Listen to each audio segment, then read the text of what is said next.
Get out now. That is the message for thousands of residents and holiday makers today who are trying to escape the fire zone on the New South Wales south coast.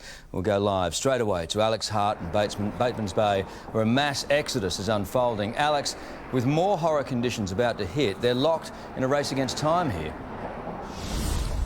Yes, Chris, and thankfully people are heeding the advice of the Rural Fire Service. It is a welcome scene right now on the bridge heading north out of Batemans Bay. Traffic is flowing freely for the first time in a long time, thanks to the Princes Highway being reopened to the north so that people can escape. A great escape from the south coast is underway after the RFS declared this tourist leave zone last night. From here in Batemans Bay all the way down to the Victorian border, telling all of the tourists to get out because of those horror conditions that will return here on Saturday. A lot of fire still burning all around these towns on the south coast, and with those really hot 40+ degree temperatures coming back and those strong northerly winds, there are fears that it really could be even worse than what we saw on New Year's Eve. So from very early this morning, we've seen people trying to get out. There's no normality at the moment. It's everybody's panicking, and yeah, it's pretty surreal. We have been out of power and internet connection, so we're not really sure how bad things have been. We've heard reports, but we don't really have a whole heap of information at the moment. The best thing is to go home and come back next year when we've rebuilt. It's been an incredibly difficult few days for people who have been trapped down here. Thankfully, the power has been restored in Batemans Bay, allowing people to get into the shops that have finally reopened. We saw a couple being reopened with the help of generators yesterday. Now a lot more stores are being reopened, and the locals who really say they really have no choice but to stay and prepare for these conditions are loading up. I came into town yesterday and stood in line at Coles for 2 hours, but there was obviously stuff like we couldn't get bread and stuff in there. Baby food especially, and baby formula, you just run out of it like that quickly. Well, it's not paradise at the moment, is it? It's all backed up. We walked across the bridge to get over here because we couldn't get our car over.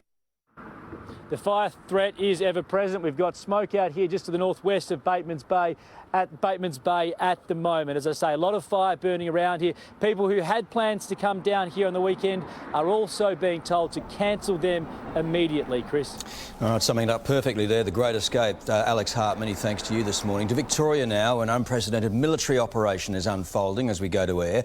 These pictures just into the newsroom show Navy personnel coming ashore in fire-ravaged Malakuta in what's shaping up to be a full-blown humanitarian mission unfolding on our own coastline. Cassie Zervos is there. 2 Navy ships are due to arrive here in Malakuta this morning to bring a medical team and supplies to this coastal town where thousands of people are still stranded. There's no way in, there's no way out. We're stuck. But everyone's rallying together. We've got a lot of support. Fast recovery craft arrived this morning to try and decide how they'll get people to the HMAS Truls, which are now offshore. The thick smoke has picked up again today and has become worse as it's getting later in the day. The haze is making it incredibly difficult to not only see but also to breathe, forcing those still stranded here to wear their masks. The town is still without water, power and electricity. Yesterday a helicopter arrived to relieve and replace firefighters who have been battling this vicious blaze all week. My house is still standing thanks to the firefighters and everybody else that helped. They did such an amazing job, but a lot of people weren't as lucky as me. It's just a whirlwind, and you just kind of do what you have to do to survive, I guess. I've been told the only road out of Malakuta won't be open for at least another week, so those who want to leave will be relying heavily on these Navy ships. And back in New South Wales, residents in Lake Conjola say their region is like a war zone after deadly bushfires swept through the area there. Trees and power lines have been brought down, cutting off vital routes of supply and escape. Locals are now trying to comprehend the devastation and plan what to do now. Samantha Brett is there for us. Well, residents here from Lake Cajola are waking up this morning to scenes of absolute devastation. When this fire came through, it was fast and it was ferocious, destroying homes in its path. In fact, 89 homes have been destroyed here, one of the worst hit areas along the south coast. About 6 kilometres west from here, that is where 2 people died. One person trying to defend their homes, the other person who was trapped inside their car. Some good news, that 81-year-old woman who was feared missing from this area, she has been found safe and well, but certainly another difficult day for residents and holiday makers here. They have lost power. Many of them don't have any food or any water. Supplies are being brought in to help those communities, and we're working very hard to get them out because our focus is on Saturday from a firefighting sort of view. There's no supplies. There's no water, we're all running out of food. Our neighbours, of course, we're pooling everything that we have, but we have, elderly who need their medications, we have babies who are running out of nappies and formula. They haven't been able to get out of this area for hours and hours due to road closures. So it is hoped that later on today those roads will be reopened and these residents and holiday makers will be able to leave this area. Sam Brett there. Further south, a massive evacuation effort is also underway in fire-ravaged communities around Bega in New South Wales. A convoy of fleeing residents is making its way out of the disaster zone. Only a few roads are open there. For those trying to get out, it's been a slow process. Further north, in devastated Cobargo, residents are also fleeing. They're leaving behind a town in ruins, with the loss of 2 residents, Robert Selway and his 29-year-old son Patrick, weighing heavily on their minds.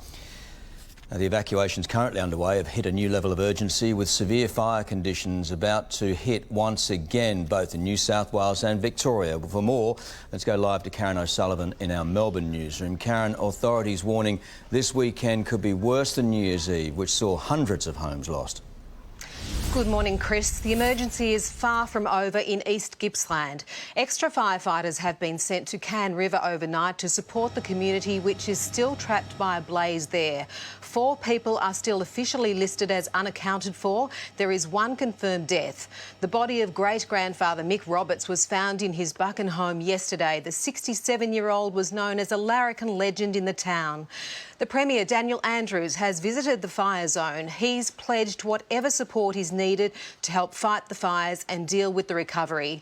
The charity food bank is already dispatching much-needed supplies to the fire zone. Locals in Bairnsdale are rapidly filling the local hall with donations. Weather conditions are good for the next few days, but by the weekend it might become a real problem again. A hot, windy day is predicted across the region, with temperatures rising above 40. Here's Deb Abbott from Emergency Management Victoria. We've still got 50 active fires across the state, and so it's absolutely a time for vigilance and no time for complacency at all. So still very much a tense and evolving situation here in Victoria, Chris. Karen O'Sullivan, thank you for that. Now, a funeral for a New South Wales firefighter killed in the line of duty is currently underway in Western Sydney. Jeffrey Keaton died on the Green Wattle Creek fireground last month when his truck hit a tree and rolled.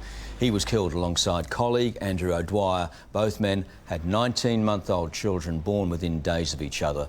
The Prime Minister is among Jeffrey's family and friends in attendance today. And in other news now, 10 people, including children, have been hurt in a Queensland boat crash. An elderly woman has serious injuries after the vessel hit a tree on a riverbank near Rockhampton late yesterday afternoon. The 6 children on board escaped with minor injuries. The kids were really upset when they saw their family and friends here. However, we're very lucky. The children had minor soft tissue injuries. Authorities will attempt to retrieve the boat when they return to the crash site later today.